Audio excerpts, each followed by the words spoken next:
বিসমিল্লাহির রহমানির রহিম। প্রিয় দেশবাসী, আসসালামু আলাইকুম।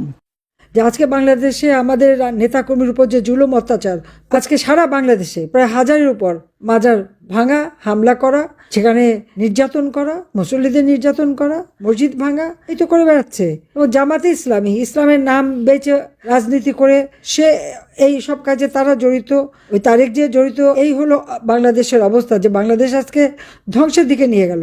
মাত্র 2টা বছরের মধ্যে কিভাবে ধ্বংস হলো? কেউ ঘর ছাড়া বাড়ি ছাড়া, 1 কোটির উপর আওয়ামী লীগের নেতাকর্মী ঘর ছাড়া বাড়ি ছাড়া, পরিবার ছাড়া, নিজের আপন জনকে দেখতে পায় না, পরিবারকে দেখতে পায় না, মা মারা গেলে, বাপ মারা গেলে তাদের দেখতে দেয় না। কতটা মনের কষ্ট দিচ্ছে। এইভাবে তো সহ্য করা যায় না। সকলকে ঐক্যবদ্ধ হতে হবে, দেশটাকে আবার এই হায়নাদের হাত থেকে রক্ষা করতে হবে।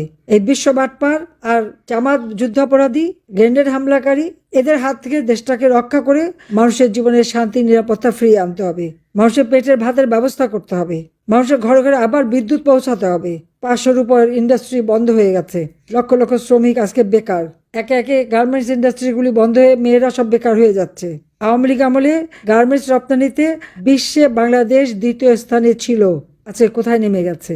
একটা ধ্বংসের স্তূপে পরিণত করে দিল একটা সুন্দর দেশটাকে। কাজে আমি শুধু আমাদের আওয়ামী লীগ নেতাকর্মী না, আমি যারা আজকে এই নির্যাতন সহ্য করে, যাদের মানে জীবন জীবিকার পথে বাধা, সকলকে বলবো ঐক্যবদ্ধ হতে।